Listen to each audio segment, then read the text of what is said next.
فادخلی فی عبادی وادخلی جنتی فادخلی فی عبادی وادخلی جنتی، اے بندے داخل ہو جا میری جنتوں کی طرف۔ وَنَحْمَدُهُ وَنُصَلِّي عَلَىٰ رَسُولِهِ الْكَرِيمِ اما بعد اعوذ باللہ من الشیطان الرجیم بسم اللہ الرحمن الرحیم۔ میرا آج کا موضوع عمل صالح کرنے والے کو اللہ لازوال عزت دیتا ہے اور اس کے اعمال اوپر اٹھائے جاتے ہیں۔ من کان یرید العزت فللہ العزت جمیعا الیہ یصعد الکلمۃ الطیب والعمل الصالح یرفعہ والذین یمکرون السیئات لہم عذاب شدید ومکر اولئک ھو یبور۔ سورہ فاطر آیت 10۔ جو شخص عزت چاہتا ہے تو عزت تو تمام تر اللہ ہی کے لیے ہے۔ پاکیزہ کلمات اسی کی طرف چڑھتے ہیں اور عمل صالح انہیں اوپر اٹھاتا ہے، اور جو بری چالیں چلتے ہیں تو ایسے لوگوں کے لیے سخت عذاب ہے اور ان کی چالیں ہی برباد ہونے والی ہیں۔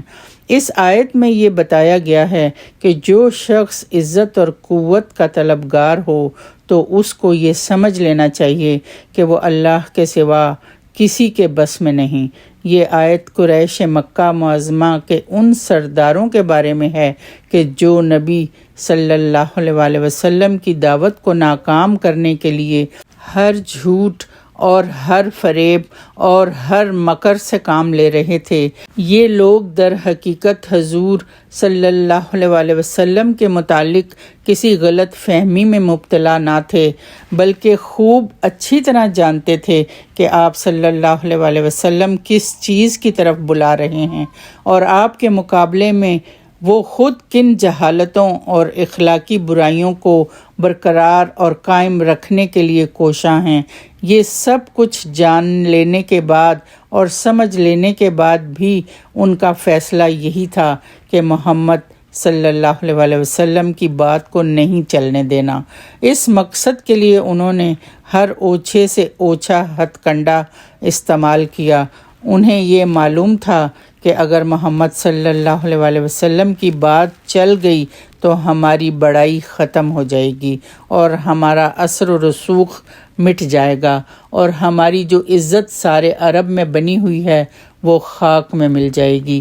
مشرکین مکہ کی حرم کعبہ کی وجہ سے عرب بھر میں عزت کی جاتی تھی، اور وہ یہ سمجھتے تھے کہ اگر وہ اسلام لے آئے تو یہ سارا بنا بنایا کھیل بگڑ جائے گا، اور انہیں یہ سمجھایا جا رہا ہے کہ یہ عزت بھی تمہیں کعبہ کے متولی اور پاسبان ہونے کی وجہ سے حاصل ہے، اور کعبہ کو حرم بنانے والا اللہ تعالیٰ ہے۔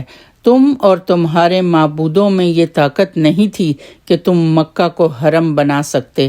اب اگر تم کعبہ کے مالک ہی کی مخالفت پر کمر بستہ ہو گئے ہو تو سوچ لو تمہاری یہ عزت کیسے برقرار رہ سکتی ہے۔ عزت تو صرف اسے ملے گی جو اللہ تعالیٰ کا فرما بردار ہوگا، کیونکہ تمام تر عزت کا سرچشمہ تو اللہ سبحانہ تعالیٰ کی ذات ہے۔ تم لوگ اس کے دشمن بن کر کبھی بھی عزت حاصل نہ کر سکو گے۔ اس کے ہو جاؤ گے تو وہ تمہیں مل جائے گی، اور اس سے منہ موڑو گے تو ذلیل و خوار ہو کر رہو گے۔ اللہ کے سوا تم نے جن چیزوں کو معبود بنا رکھا ہے یا جن سے عزت کی توقع پر دوستی کر رکھی ہے وہ کسی کو عزت نہیں دے سکتے۔ اس آیت میں اللہ تعالیٰ سے عزت و قوت حاصل کرنے کا طریقہ بتایا گیا ہے۔ اس کے دو اجزاء ہیں، ایک کلمہ طیبہ یعنی کلمہ توحید، اور ایک اللہ کی ذات و صفات کا علم۔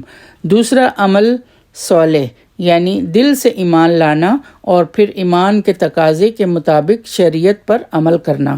حضرت شاہ عبد القادر رحمۃ اللہ نے موضوع القرآن میں فرمایا کہ حصول عزت کا یہ نسخہ بالکل صحیح و مجرب ہے، شرط یہ ہے کہ ذکر اللہ اور عمل صالح پر مداومت ہو، یعنی مسلسل اور لگاتار کیے جائیں۔ جب یہ مداومت ایک حد مقرر پر پہنچ جاتی ہے تو اللہ تعالیٰ اس کے کرنے والے کو وہ لازوال عزت دیتا ہے جو دنیا اور آخرت میں نصیب فرماتا ہے، جس کی نظیر نہیں ملتی۔ جو شخص اللہ کے جتنے قریب ہوگا اسی قدر وہ عزت کا حقدار اور صاحب توقیر ہوگا۔ اس کے برعکس جو شخص اللہ سے جتنا دور ہوگا اسی قدر وہ ذلیل ہوگا، چاہے دنیا میں کتنا ہی باعزت اور صاحب ثروت ہو، یعنی دولت مند ہو۔ آج کے انسان بھی صاحب ثروت ہونے کے باوجود ذلیل و خوار ہو رہے ہیں۔ کیوں؟ اللہ سے دوری کی وجہ سے، تکبر کی وجہ سے، اللہ کے نافرمانیوں کی وجہ سے۔ سورہ المنافقون کی آیت میں یہ مضمون اس طرح بیان ہوا ہے، وَلِلَّهِ الْعِزَّةُ وَلِرَسُولِهِ وَلِلْمُؤْمِنِينَ وَلَكِنَّ الْمُنَافِقِينَ لَا يَعْلَمُونَ۔ اور عزت تو اللہ کے لیے اور اس کے رسول صلی اللہ علیہ وسلم کے لیے اور مومنین کے لیے، لیکن منافقین یہ بات نہیں جانتے۔ الیہ یصعد الکلم الطیب، اور اسی کی طرف اٹھتی ہیں اچھی باتیں۔ اس کے ہاں تو صرف وہ قول عروج پاتا ہے جو سچا ہو، پاکیزہ ہو، حقیقت پر مبنی ہو، اور جس میں نیک نیتی کے ساتھ صالح عقیدے اور ایک صحیح طرز فکر کی ترجمانی کی گئی ہو۔ پھر جو چیز ایک پاکیزہ کلمے کو عروج کی طرف لے جاتی ہے وہ قول کے مطابق عمل ہے۔ جہاں قول تو بڑا پاکیزہ ہو مگر عمل اس کے بالکل خلاف ہو، وہاں قول کی پاکیزگی اثر ہی نہیں کرتی۔ محض زبان سے کہہ دینا کافی نہیں ہوتا، اسے عروج پر پہنچانے کے لیے عمل صالح کا زور درکار ہوتا ہے۔ ہر اچھی بات، ہر اچھا نظریہ، ہر اچھا خیال، دعوت حسنہ اور موعظہ حسنہ گویا کلمہ طیبہ ہے۔ مفسرین نے لکھا ہے کہ الکلمۃ الطیب سے مراد اللہ تعالیٰ کا ذکر، دعا، تلاوت قرآن اور علم و نصیحت کی باتیں ہیں۔ ایک حدیث میں رسول صلی اللہ علیہ وسلم کا ارشاد ہے کہ اللہ تعالیٰ کسی قول کو بغیر عمل کے اور کسی قول و عمل کو بغیر نیت کے اور کسی قول و عمل اور نیت کو بغیر مطابقت سنت کے قبول نہیں کرتا۔ قرطبی۔ اس سے معلوم ہوا کہ مکمل قبولیت کی شرط سنت کے مطابق ہونا ہے۔ اگر قول بھی ہے، عمل بھی ہے اور نیت بھی، یہ سب درست بھی ہوں مگر طریقہ عمل سنت کے مطابق نہ ہو تو قبولیت تامہ حاصل نہ ہوگی۔ ایمان بھی چونکہ کلمہ طیبہ ہے، کلمہ طیبہ پاکیزہ بات میں اوپر اٹھنے کی صلاحیت یعنی ترفع کی خدا داد صلاحیت موجود ہوتی ہے، اور یوں ہر کلمہ طیبہ اللہ کے حضور پیش ہوتا ہے، لیکن ترفع کی اس صلاحیت کو نتیجہ خیز بنانے کے لیے محنت اور کوشش کی بھی ضرورت ہوتی ہے۔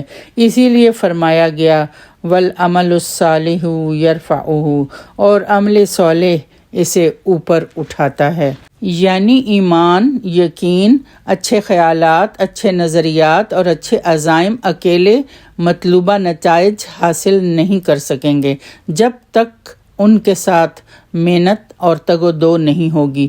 گویا حقیقی کامیابی کے لیے ایمان اور عمل صالح دونوں لازم و ملزوم ہیں۔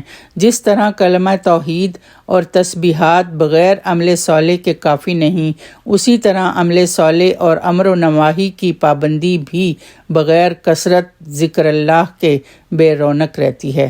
ذکر اللہ کی کثرت ہی اعمال صالحہ کو مزین کر کے قابل قبول بنا دیتا ہے۔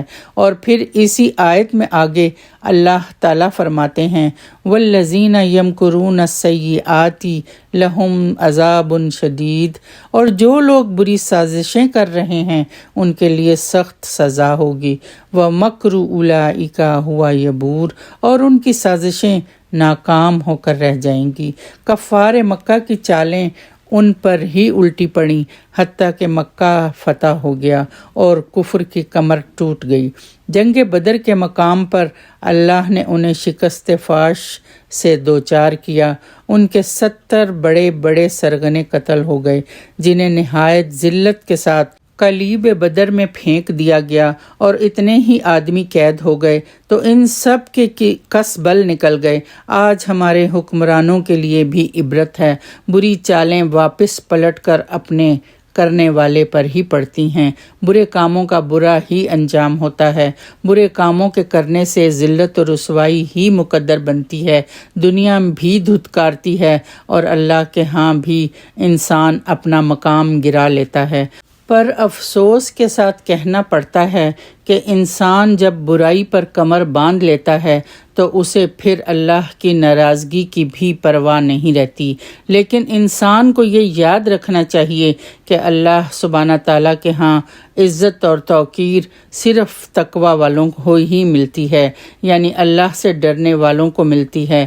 ہر نیک عمل کا صلہ وہ بڑھا چڑھا کر دیتا ہے۔ تقوی کے ثمرات کچھ اس طرح ملتے ہیں، یعنی اگر انسان اس بات سے ڈرتے رہیں کہ کہیں ان سے کوئی ایسا فعل سرزد نہ ہو جائے جو اللہ کی رضا کے خلاف ہو، تو اللہ ان کے اندر ایسا نور بصیرت یا قوت تمیز پیدا کر دے گا جو زندگی کے ہر موڑ پر ان کی رہنمائی کرے گا، یعنی یہ سمجھ لے گا کہ فلاں کام سے اللہ کی رضا حاصل ہوگی، اس کی رضا کے عین مطابق ہوگی، اور فلاں کام اس کی مرضی کے خلاف ہے۔ یعنی جو لوگ ایمان لانے کے بعد تقوی اختیار کرتے ہیں، اللہ تعالیٰ انہیں 3 قسم کے انعامات سے نوازتا ہے۔ ایک تو ان میں حق و باطل میں تمیز پیدا کرنے کی بصیرت پیدا ہو جاتی ہے، دوسرے ان کی برائیوں کو مٹا دیا جاتا ہے، اور تیسرا ان کے اکثر و بیشتر گناہ معاف ہی کر دیے جاتے ہیں۔ اور تقوی کے یہ ثمرات محض تقوی کی بنا پر نہیں بلکہ اس لیے ہوتے ہیں کہ اللہ تعالیٰ لامحدود فضل کا مالک ہے۔ اللہ ہمیں مکر و فریب اور بری چالیں اور تدبیروں سے محفوظ رکھے اور عمل صالح کی توفیق دے، آمین۔ بے شک عزت اور ذلت دینے والی اسی کی ذات ہے، تمام تر عزتوں کا مالک وہی ہے۔